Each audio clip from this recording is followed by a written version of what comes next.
Coding start করতে চাচ্ছ but confused যে কোথা থেকে কি শুরু করবে, then this video is for you.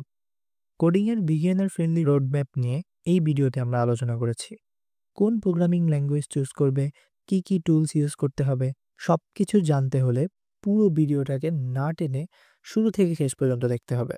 So চলো একটা কোডিং স্মার্ট জার্নি শুরু করি এখন থেকেই। তো প্রোগ্রামিং বা কোডিং শুরু করার ফার্স্ট স্টেপই হচ্ছে তোমার লক্ষ্যকে আগে ঠিক করা। তো স্টেপ ওয়ান কি? স্টেপ ওয়ান হচ্ছে choose your goal. First you need to choose why you want to learn coding. That means তোমাকে প্রথমে অবশ্যই জানতে হবে তুমি প্রোগ্রামিং বা কোডিং কেন শিখতে চাও। তোমার লক্ষ্যের উপর ভিত্তি করে তোমার শিখার ধরনও কিন্তু চেঞ্জ হয়ে যাবে।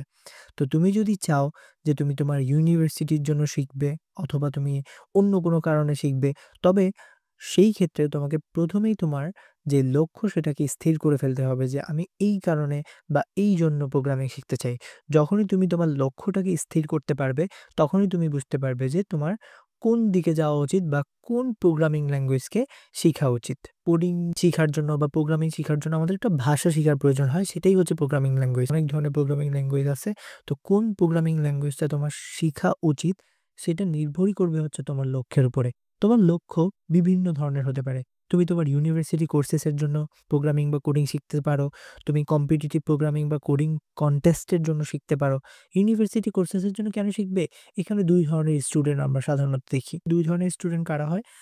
যারা মাত্র ইউনিভার্সিটিতে উঠেছে আর বা যারা সামনে ইউনিভার্সিটিতে উঠবে। তো ইউনিভার্সিটি কোর্সেসের মধ্যে তোমাকে এমন অনেক ধরনের ল্যাঙ্গুয়েজ পড়তে বলতে পারে। তো তুমি চাও যে তোমার ইউনিভার্সিটি কোর্সেসের মধ্যে এই প্রোগ্রামিং এর ভাষা আছে, সেই প্রোগ্রামিং ভাষা বা কম্পিউটারের ভাষা তুমি আগায় রাখবে। তুমি কোডিং সম্পর্কে একটু হালকা ধারণা পেতে চাও। তো সেটার জন্য, সেই গোলের জন্য তোমাকে আলাদা একটা রোডম্যাপ থাকবে। আবার তুমি যদি কম্পিটিটিভ প্রোগ্রামিং বা কোডিং কনটেস্টে অংশ নিতে চাও, তোমার জন্য আলাদা একটা রোডম্যাপ থাকবে। আবার তুমি যদি ওয়েবসাইট কিভাবে কাজ করে, কম্পিউটারের মধ্যে ওয়েবসাইট কিভাবে দেখা যায়, ওয়েব ডেভেলপমেন্ট যেটাকে বলে ওয়েব ডেভেলপমেন্ট আরকি। ওয়েব ডেভেলপমেন্ট নিয়ে তোমার লক্ষ্য থাকে এবং তুমি ভবিষ্যতে একজন ভালো ওয়েব ডেভেলপার হতে চাও, তখন সেটার জন্য তোমাকে আলাদা একটা রোডম্যাপ ফলো করতে হবে। আবার যদি তুমি অ্যাপ ডেভেলপমেন্ট নিয়ে কাজ করতে চাও, তখনও তোমাকে কি করতে হবে? মোবাইলের অ্যাপ নিয়ে বা ওয়েবের অ্যাপ নিয়ে, যেটা নিয়ে কাজ করতে চাও, তোমাকে আলাদা একটা রোডম্যাপ ফলো করতে হবে। তো তোমাকে ফার্স্ট স্টেপ যেটা ফলো করতে হবে সেটা হচ্ছে গোল। তুমি যেই লক্ষ্যকে স্থির করবে সেই লক্ষ্য অনুযায়ী তোমাকে এগিয়ে চলতে হবে। তুমি একসাথে সবগুলো ভাষা শিখতে পারবে না। তোমার লক্ষ্য আরো হতে পারে মেশিন লার্নিং। মেশিন লার্নিং এখন খুবই জনপ্রিয়। এআই, আর্টিফিশিয়াল ইন্টেলিজেন্স এখন খুবই জনপ্রিয়। এআই নিয়ে অনেকের কাজ করার আগ্রহ বাড়ছে। এআই কিভাবে কাজ করে সেটা অনেকে জানতে চায়। তো এআই নিয়ে কাজ করতে হলে তোমাকে আলাদা একটা রোডম্যাপ ফলো করতে হবে। গেম ডেভেলপমেন্ট নিয়ে কাজ করতে হলে তোমাকে কি করতে হবে? আলাদা একটা রোডম্যাপ নিয়ে কাজ করতে হবে। তো সবগুলো অবস্থার জন্যই আমরা রোডম্যাপ নিয়ে আজকে পুরো ভিডিওতে আলোচনা করব। সো এই ভিডিওটা না টেনে পুরাপুরি দেখবে। আচ্ছা, যখন তোমার লক্ষ্য স্থির হয়ে যাবে, তোমার স্টেপ 2 হচ্ছে সেই লক্ষ্য অনুযায়ী তোমাকে রোডম্যাপ সিলেক্ট করা অ্যান্ড এগিয়ে যাওয়া। অ্যান্ড স্টেপ 3 হচ্ছে pick the right programming language. Programming language কি? সেটা আগে আমরা জানি। Programming language is a special language used to talk to the computers. তার মানে হচ্ছে, আমি একটা উদাহরণ দিই। তুমি মনে করো বিদেশে গেলে। এখন বিদেশে গেছো, তুমি মনে করো চায়না গেলে। কিন্তু চায়না ভাষা তুমি পারো না। তাহলে এখন চায়নার মানুষদের সাথে তুমি ক কথোপকথন কিভাবে করবে? তোমার একটা মাধ্যমের প্রয়োজন পড়বে, তাই না? যেই মাধ্যমটার প্রয়োজন পড়বে, যেমন ইংলিশ। ইংলিশ হচ্ছে সেই মাধ্যম যেটা তুমিও জানো এবং চায়নার মানুষেরা জানে, তাই না? তো প্রোগ্রামিং ল্যাঙ্গুয়েজ হচ্ছে তোমার আর কম্পিউটারের মাঝখানের একটা ভাষা বা ব্যবস্থা, যেটা দিয়ে তুমি কম্পিউটারকে বুঝাতে পারো যে তুমি কি চাও, কি করতে চাও। প্রোগ্রামিং ল্যাঙ্গুয়েজ দ্বারা তুমি কম্পিউটারের সাথে কথা বলতে পারো অ্যাকচুয়ালি। তো অনেক ধরনের প্রোগ্রামিং ল্যাঙ্গুয়েজ আছে। First of all Python. Python কি? পাইথন হচ্ছে সিম্পল এবং রিডেবল সিনট্যাক্স এবং বিগিনার ফ্রেন্ডলি। পাইথন হচ্ছে একেবারে শুরুদের জন্য। যারা ইউনিভার্সিটিতে মাত্র উঠছো, কোডিং সম্পর্কে কিছু জানো না বা তোমরা চাও হচ্ছে একেবারে খুবই সিম্পল একটা কোডিং ল্যাঙ্গুয়েজ সম্পর্কে জানতে, তখন তোমাদের জন্য পাইথন খুবই ভালো। পাইথন স্টার্ট করার জন্য খুবই ভালো একটা ল্যাঙ্গুয়েজ। পাইথন ইজ সিম্পল এবং খুব সুন্দরভাবে রিড করা যায় এবং খুবই বিগিনার ফ্রেন্ডলি একটা ল্যাঙ্গুয়েজ, এবং পাইথন অনেক শক্তিশালী ল্যাঙ্গুয়েজও বলা যায়। আধুনিক সময়ে পাইথনের জনপ্রিয়তা অনেক বেশি। এরপরে আছে জাভা। জাভার লার্জ কমিউনিটি। জাভা মোটামুটি আগের ল্যাঙ্গুয়েজ এবং অনেক ডেভেলপাররা অনেক কাজেই জাভা ইউজ করত। যে মোবাইল অ্যাপের বানানোর জন্য, তারপরে হচ্ছে বিভিন্ন অ্যাপ্লিকেশন বানানোর জন্য জাভা ইউজ করত। তো জাভার একটা লার্জ কমিউনিটি আছে। কোনো কারণে যদি তুমি প্রোগ্রামিং করার সময় বা কোডিং করার সময় আটকে যাও, তখন সেটার সলিউশন তুমি বিভিন্ন জায়গায় পেয়ে যাবে। তো এইজন্য জাভা অনেক ইউজ করে। অনেক গুড টুলস বা খুব ভালো, ভালো টুলস পাওয়া যায়। দেন জাভাস্ক্রিপ্ট। জাভাস্ক্রিপ্টও খুবই ভালো একটা programming language. JavaScript runs in all modern browsers. যত রকমের আধুনিক ব্রাউজার আছে, ওয়েব ব্রাউজার, ওয়েব ডেভেলপমেন্ট তোমার লক্ষ্য যদি হয়, তখন আবার তুমি জাভাস্ক্রিপ্ট শিখতে পারো। কারণ জাভাস্ক্রিপ্টের ফুল স্ট্যাক পোটেনশিয়াল আছে। মানে সে হচ্ছে তোমার সামনের কাজও করতে পারে, পিছনের কাজও করতে পারে। সামনের আর পিছনের কাজ বলতে কি বুঝাইলাম? ধরো একটা ওয়েবসাইট যদি হয়, সেই ওয়েবসাইটের আসলে ২ টা পার্ট থাকে। একটা হচ্ছে ফ্রন্ট এন্ড পার্ট। ধরো আমি যদি লিখে বলি, একটা ওয়েবসাইট যেটা, সেই ওয়েবসাইটের হচ্ছে ২ টা পার্ট থাকে। একটা হচ্ছে ফ্রন্ট পার্ট, ফ্রন্ট এন্ড, আর একটা হচ্ছে ব্যাক পার্ট। ফ্রন্ট পার্টে কি হয়? ফ্রন্ট পার্টে হচ্ছে ইউজারের সাথে ইন্টারেক্ট করা হয়।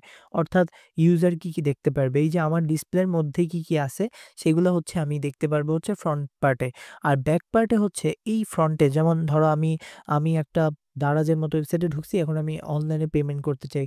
সেই পেমেন্টটা বা ওই ভিতরে যত রকমের ইনফরমেশন আছে সেগুলা কাজ করা হয় ব্যাক এন্ডে। আর ফ্রন্ট এন্ড কি? আমার সামনে উপরে যা দেখাবে তাই হচ্ছে ফ্রন্ট এন্ড। তো এই ওয়েবসাইটের মধ্যে ফ্রন্ট এন্ড আর ব্যাক এন্ড এই ২ টাকে একসাথে বলা হয় ফুল স্ট্যাক। ফুল স্ট্যাক বলা হয়। আর এই জাভাস্ক্রিপ্টের ফুল স্ট্যাক পোটেনশিয়াল আছে। তো এরপরে সি হচ্ছে মোটামুটি এটাও আগের ল্যাঙ্গুয়েজ। ফাস্ট অ্যান্ড এফিশিয়েন্ট একটা ল্যাঙ্গুয়েজ এবং ফাউন্ডেশনের জন্য ইউজ হয়। ফাউন্ডেশন মানে হচ্ছে তুমি সি যখন শিখবে, সি শিখার পরে তুমি যেকোনো ল্যাঙ্গুয়েজে শিফট করতে পারবে। এমন না যে এখানে যেকোনো একটা ল্যাঙ্গুয়েজ শিখলে তুমি অন্যটা পারবা না। এখানে যেকোনো একটা ল্যাঙ্গুয়েজ শিখলেই তুমি অন্য ল্যাঙ্গুয়েজে মোটামুটি শিফট করতে পারবে। C plus plus. C plus plus হচ্ছে high performance and control over system resources. জাভার মতো সি প্লাস প্লাসও অনেক ক্ষেত্রে ইউজ হয় এবং হাই পারফরম্যান্স। জাভাতে অনেক ক্ষেত্রে জাভা থেকেও সি প্লাস প্লাস বেশি হাই পারফরম্যান্স দেখায় এবং কন্ট্রোল ওভার সিস্টেম। তুমি একটা বড় কোনো গুরুত্বপূর্ণ সিস্টেম বানাচ্ছ বা গেম বানাচ্ছ, তখন সি প্লাস প্লাস খুবই ভালো ইউজ হয়। তো এখানে তুমি যেকোনো একটা ল্যাঙ্গুয়েজ চয়েস করতে পারো। তোমার ওই যে বললাম স্টেপ 1 তোমার লক্ষ্য অনুযায়ী। তোমার লক্ষ্য অনুযায়ী তুমি যেকোনো একটা ইউজ করতে পারো। তোমার ইউনিভার্সিটির সিলেবাস বা নিজেই শিখতে চাও। নিজে শিখলে তো পাইথন বেস্ট। কারণ পাইথন খুবই সহজ একটা ল্যাঙ্গুয়েজ। এটা যে কেউ শিখতে পারে। তেমন কোনো আহামরি কোনো সমস্যা হয় না। তবে পাইথন যদি তুমি শিখো, তবে পাইথন থেকে বাকি ল্যাঙ্গুয়েজগুলাতে আসতে তোমার একটু কষ্ট হয়ে যাবে। কেন কষ্ট হয়ে যাবে? কারণ পাইথনের সিনট্যাক্সগুলো খুবই ইজি, বাকিগুলো একটু কঠিন। আবার তুমি যদি জাভা বা সি প্লাস প্লাস এর মতো সিনট্যাক্স শিখো, দেন পাইথন তোমার কাছে কোনো ব্যাপারই হবে না, জাভাস্ক্রিপ্ট তোমার কাছে কোনো ব্যাপারই হবে না, সি তোমার কাছে কোনো ব্যাপারই হবে না। ইউনিভার্সিটি কোর্সেসের জন্য, সাপোজ তুমি ইউনিভার্সিটিতে ভর্তি হলে, এখন তুমি ইউনিভার্সিটির জন্য পড়া আগায় রাখতে চাও বা তুমি কোডিং কিছুই জানো না, কোডিং শিখতে চাও, দেন তোমার জন্য অপশন ২ টা, C, Python. Maximum university C দিয়ে শুরু করে, কারণ মনে ফাউন্ডেশনের জন্য অ্যাকচুয়ালি সি ইউজ করা হয় ফাউন্ডেশনের জন্য। সি শিখতে পারলে আসলে সি প্লাস প্লাস, জাভা এগুলো ইজি হয়ে যায়। আবার অনেক ইউনিভার্সিটি পাইথনকেও শুরু করে। তো সি, পাইথন যেটা কোর্স আউটলাইন আছে সেই অনুযায়ী তুমি তোমার সিলেক্ট করতে পারো। দেন কম্পিটিটিভ প্রোগ্রামিং বা কন্টেস্ট, যদি তোমার কোডিং কন্টেস্ট যেটাকে বলে, সেটা যদি তোমার ইচ্ছা হয়ে থাকে, তাহলে তোমার ২ টা জিনিস করতে হবে। ২ টা জিনিস কি? First of all, you can select any language. Any language বলতে আমি কি বুঝালাম? এনি ল্যাঙ্গুয়েজ বলতে বুঝালাম হচ্ছে তুমি সি দিয়েও করতে পারো, তুমি সি প্লাস প্লাস দিয়েও করতে পারো, তুমি জাভা দিয়েও করতে পারো। তো কম্পিটিটিভ প্রোগ্রামিং অ্যাকচুয়ালি যেকোনো ল্যাঙ্গুয়েজ দিয়ে করা পসিবল। তো এখন শুধুমাত্র একটা ল্যাঙ্গুয়েজ সিলেক্ট করলেই হবে না। তুমি যেই ল্যাঙ্গুয়েজটা পড়তেছো সেটার তোমার বেসিকও জানা লাগবে। শুধুমাত্র যে বেসিক তা না, বেসিক জানা লাগবে এবং কিছু অ্যাডভান্সড প্রপার্টি সম্পর্কেও তোমার আইডিয়া থাকা লাগবে। তো যখন তোমার এই বেসিক এবং অ্যাডভান্স প্রপার্টি সম্পর্কে আইডিয়া হয়ে যাবে, দেন তোমাকে ডিএসএ করতে হবে। ডিএসএ মানে কি? Data structure and algorithm. আচ্ছা, ডেটা স্ট্রাকচার অ্যান্ড অ্যালগরিদম। তো ডেটা স্ট্রাকচার অ্যান্ড অ্যালগরিদম হচ্ছে যে ল্যাঙ্গুয়েজটা আমরা শিখলাম, সেই ল্যাঙ্গুয়েজের মাধ্যমে কিছু প্রবলেম বা সমস্যার সমাধান করতে হয়। তো ডিএস এর জন্য প্রেফারেবল ল্যাঙ্গুয়েজ হচ্ছে সি প্লাস প্লাস, জাভা। এগুলো হচ্ছে বেশি ফাস্ট এবং এগুলোর মাধ্যমে তুমি যেকোনো প্রবলেমে সলভ তাড়াতাড়ি করতে পারবে, যেটা পাইথনে আবার পসিবল ছিল না। পাইথন ইজি হলেও একটু স্লো ল্যাঙ্গুয়েজ। দেন তোমার গোল যদি হয় ওয়েব ডেভেলপমেন্ট আমি বললাম ফ্রন্ট এন্ড এবং ব্যাক এন্ড ২ টা পার্টি থাকে। ওয়েব ডেভেলপমেন্ট তোমার যদি ইচ্ছা হয়, তুমি জাভাস্ক্রিপ্ট নিয়ে কাজ করতে পারো, পাইথন নিয়েও কাজ করতে পারো। ২ টাই আমাদের ওয়েব ডেভেলপমেন্টের কাজ করে। জাভাস্ক্রিপ্ট দিয়ে তুমি ফ্রন্ট এন্ডের কাজ করতে পারো, দেন ফ্রন্ট এন্ড শেষ হলে দেন ব্যাক এন্ডের কাজ করতে গেলে আবার পাইথন ইউজ হয়। ওয়েব ডেভেলপমেন্টের ক্ষেত্রেও জাভাস্ক্রিপ্ট, পাইথন যেটা তোমার মন চায় সেটা চুজ করতে পারো। এরপরে অ্যাপ ডেভেলপমেন্ট। যদি তোমার লক্ষ্য থাকে অ্যাপ ডেভেলপমেন্ট, তো ওই যে বললাম জাভা। জাভা হচ্ছে আগে অনেক যত অ্যাপ ছিল সব জায়গায় জাভা ইউজ হইতো। এখন কটলিন নামে আরেকটা প্রোগ্রামিং ল্যাঙ্গুয়েজ আছে যেটা এখন খুবই বেশি ইউজ হচ্ছে। যেটার জাভা তো অনেক আগে থেকে ডেভেলপার কমিউনিটি অনেক বেশি, অনেক ডেভেলপার জাভা নিয়ে কাজ করছে। বাট কটলিন মোটামুটি নতুন, বাট এখন পুরানো হয়ে গেছে। কটলিন দিয়ে অ্যাপ বানানো হয়। এখন তোমার ফোকাস যদি মেশিন লার্নিং বা এআই থাকে তাহলে পাইথন তোমার জন্য বেস্ট ল্যাঙ্গুয়েজ। তো পাইথন দেখো ম্যাক্সিমাম ইউনিভার্সিটি কোর্সেসের ক্ষেত্রে পাইথন অনেক সময় ইউজ করে। তুমি যে বিগিনার হো তাও পাইথন ইউজ করতে পারো। Data science, machine learning, AI, then web ডেভেলপমেন্টের ক্ষেত্রেও পাইথন কাজ করে। পাইথন খুবই মডার্ন ল্যাঙ্গুয়েজ এবং খুব বেশি ক্ষেত্রেই পাইথন কাজ করে। গেম ডেভেলপমেন্টের ক্ষেত্রে C++ ইউজ করে। অনেক ক্ষেত্রে আমার ক্ষেত্রে জাভাও ইউজ করে। C++, জাভা দুইটাই ফাস্ট। C++ একটু বেশি ফাস্ট অনেক ক্ষেত্রে। তো তুমি যখন তোমার লক্ষ্য স্থির করতে পারবে, দেন তুমি চিন্তা করবে যে তোমার লক্ষ্য অনুযায়ী তোমার কোন প্রোগ্রামিং ল্যাঙ্গুয়েজটাকে চুজ করা উচিত। যখন তোমার স্টেপ 1 ডান, স্টেপ 2 ডান, স্টেপ 3ও ডান। স্টেপ 3টে ডান হওয়ার পরে স্টেপ 4 হচ্ছে লার্ন দ্য রাইট টুলস। তোমাকে তোমার প্রোগ্রামিং ল্যাঙ্গুয়েজের জন্য যেই টুলস লাগবে সেগুলোকে ইনস্টল করে ফেলতে হবে।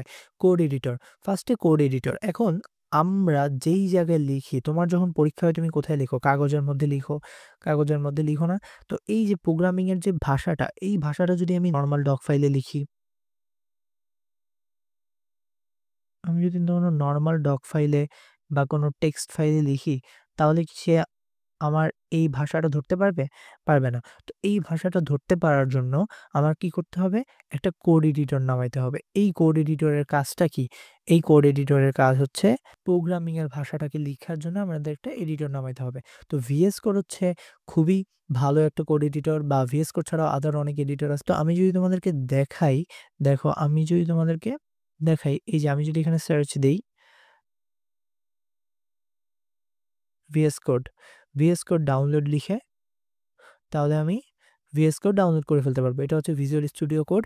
এই উইন্ডোজের জন্য আছে, দেন হচ্ছে ম্যাকের জন্য আছে। তোমাদের যদি ভিজুয়াল স্টুডিও কোড ডাউনলোডের পুরোপুরি একটা ইনস্টলেশন ভিডিও লাগে, নিচে কমেন্টে জানাও, তাহলে আমি কি করব, ভিজুয়াল স্টুডিও কোড কিভাবে ডাউনলোড করি সেটাও দেখাই দিব। এখন শুরুতেই তো তোমার VS কোড না নামালেও চলবে। আমরা চাইলে নর্মালিও কিন্তু করতে পারি। যেমন আমি যদি লিখি সি প্রোগ্রামিং কম্পাইলার যদি লিখি, তাহলে আমার সামনে একটা অনলাইন কম্পাইলার চলে আসবে। এই অনলাইন কম্পাইলারের মধ্যে আমরা কি করতে পারবো? চাইলে লিখতে পারবো। তো আমি যদি আবার এখানে সি না লিখে পাইথন লিখি,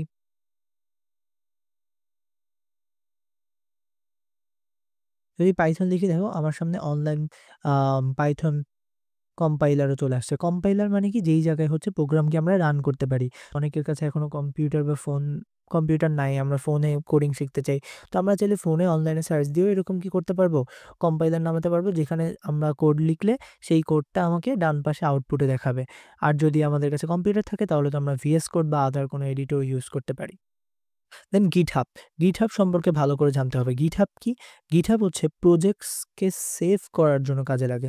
এখন মনে করো তুমি একটা প্রজেক্ট বানাইছো। এখন এই প্রজেক্টটা তুমি অন্যের কাছে শেয়ার করতে চাও, বা তুমি তোমার সিভিতে এড করতে চাও, বা অন্য যেকোনো কারণে তুমি সেভ করতে চাও, বা অন্য কাউকে তুমি শেয়ার করতে চাও। এই শেয়ার করার জন্য বা ওই প্রজেক্টসটাকে সেভ করার জন্য গিটহাব খুবই ভালো একটা অপশন। যেখানে অনেক প্রোগ্রামাররা, ডেভেলপাররা গিটহাবের মধ্যে তাদের প্রজেক্টগুলাকে সেভ করে রাখে। স্টেপ 4 শেষ করার পরে স্টেপ 5 হচ্ছে বিল্ড সিম্পল প্রজেক্টস। যখন তুমি কোনো একটা প্রোগ্রামিং ল্যাঙ্গুয়েজ শিখে ফেলবে, C plus plus, Java, Python, যাই বলো না কেন, যেটা শিখে ফেলবে, সেই শিখার পরে তোমাকে পার্সোনাল একটা পোর্টফোলিও বানায় ফেলতে হবে নিজের জন্য। তো টু ডু লিস্ট বানাইতে পারো, তুমি চাইলে একটা ক্যালকুলেটর বানাইতে পারো একটা প্রোগ্রামিং ইউজ করে। এই সিম্পল প্রজেক্টসগুলো তুমি বানাইতে পারো।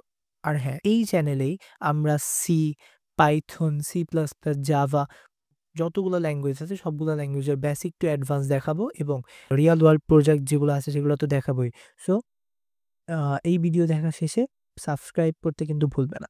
আচ্ছা, তো আমরা স্টেপ 6 এ চলে যাই। স্টেপ 6 হচ্ছে stay consistent. Stay consistent means হচ্ছে কোডিং কোডিং যতটা ইজি মনে হয় দেখতে, ততটা ইজি না, আবার ততটা কঠিনও না। তো কোডিং এর জন্য কনসিস্টেন্ট থাকাটা খুবই জরুরি। Everyday just 30 minute, just 30 minute যদি কোডিং শেখা হয় তাহলেই হবে। না হলে কি হয়ে যায়, 3 ডেজের মতো একটা বড় গ্যাপ, বা অথবা অনেক ক্ষেত্রের মধ্যে 6 ডেজের মতো। 6 ডেইজের মতো যদি একটা বড় গ্যাপ হয়ে যায় না, তখন হচ্ছে প্রোগ্রামিং বা কোডিং তুমি যা শিখছো তা ভুলতে শুরু করবে। তো স্টে কনসিস্টেন্ট, প্রতিদিন ০.৫ ঘন্টা করে হলেও করা উচিত। স্টেপ 7 হচ্ছে join developer community. Developer community কি? ডেভেলপার কমিউনিটি হচ্ছে অনেক ডেভেলপাররা, ধরো মনে করো তুমি ইউনিভার্সিটি কোর্সেসের জন্য সি শিখতেছো। তো তোমার আশেপাশে যারা সি শিখতেছে তাদের সাথে তুমি একটু যোগাযোগ রাখতে পারো। তারা কি শিখতেছে সেটা জানতে পারো। তুমি জাভা শিখতেছো, তো তোমার আশেপাশের মানুষেরা বা এই জাভা নিয়ে ইন্ডাস্ট্রিতে যারা কাজ করতেছে তাদের সাথে তুমি যোগাযোগ রাখতে পারো। জাভা স্ক্রিপ্ট তুমি শিখতেছো, তো জাভা স্ক্রিপ্ট নিয়ে ইন্ডাস্ট্রিতে যারা কাজ করতেছে তাদের সাথে একটা কমিউনিটি করতে পারো। এখন স্টেপ 7 এর পরে তো আমাদের মোটামুটি প্রোগ্রামিং এর পুরা বিগিনার ফ্রেন্ডলি রোড ম্যাপ শেষ। এখন পার্সোনাল ওপিনিয়ন আমার যেটা, সেটা হচ্ছে কোডিং বা প্রোগ্রামিং এ এই যে কনসিস্টেন্ট থাকার জন্য তোমাকে একটা কোডিং এনভায়রনমেন্ট বানাইতে হবে। কি বানাতে হবে? কোডিং একটা এনভায়রনমেন্ট বানাতে হবে। এখন বলবে, এখন যদি বলতে চাও যে কোডিং এনভায়রনমেন্ট কিভাবে বানাবো? তুমি যদি জানতে চাও, তাহলে কোডিং এনভায়রনমেন্ট হতে পারে তুমি YouTube এ ঢুকলে কি YouTube এ একটা লুপের মতো কাজ করে, তাই না? আমরা যখন YouTube এ ঢুকি, ঢুকার পরে হচ্ছে যে লার্নিং শিখতেছি বা কোডিং শিখতেছি সেই রিলেটেড চ্যানেলগুলোকে আমার সাবস্ক্রাইব করা থাকবে। তাহলে কি হবে? ওই চ্যানেলের মধ্যে সবসময় কি হবে? আমার পড়ার বিষয়টা থাকবে। তো YouTube এ যখন তুমি কোডিং রিলেটেড চ্যানেল বা লার্নিং রিলেটেড চ্যানেলকে সাবস্ক্রাইব করো, তখন তোমার সামনে সেটা চলে আসবে। আর তোমাকে একটা কোডিং এনভায়রনমেন্ট ক্রিয়েট করাটা খুবই জরুরি। যেমন এই ভিডিও দেখতেছো, তো এই ভিডিওটা সাবস্ক্রাইব করে রাখো, তাহলে কি হবে? নেক্সটে যত ভিডিও আসবে সেগুলো তোমার সামনে চলে যাবে। যেখানেই যা শিখতেছো সেই ভিডিওটাকে যদি তুমি তোমার কাছে রেখে দাও সাবস্ক্রাইব করে, এই চ্যানেলে আসা নতুন ভিডিওগুলো দেখাবে, তাহলে কি হবে? তাহলে হচ্ছে তোমার কোডিং এনভায়রনমেন্টটাও গঠন হয়ে যাবে, তুমি কনসিস্টেন্টও থাকতে পারবে। তো পুরো ভিডিওটা দেখার জন্য ধন্যবাদ, এবং যদি ভিডিও ভালো লাগে তাহলে লাইক করো, কমেন্টে জানাও তুমি কেন কোডিং শুরু করেছো, আর হ্যাঁ, কোন টপিকে নেক্সট ভিডিও চাও জানাও আমাকে কমেন্টে। নেক্সট ভিডিওগুলোতে আমি আরও গুরুত্বপূর্ণ টপিক, ডিএসএ, ওয়েব ডেভেলপমেন্টের ইম্পর্টেন্স সেগুলো নিয়ে আলোচনা করবো, এবং রিয়েল ওয়ার্ল্ড প্রজেক্টস তো থাকবেই। সো সাবস্ক্রাইব করো এবং বেল আইকনটা বাজিয়ে দাও, যাতে নেক্সট ইন্টারেস্টিং ভিডিওগুলো চলে আসে তোমার ফিডে। Thanks for watching.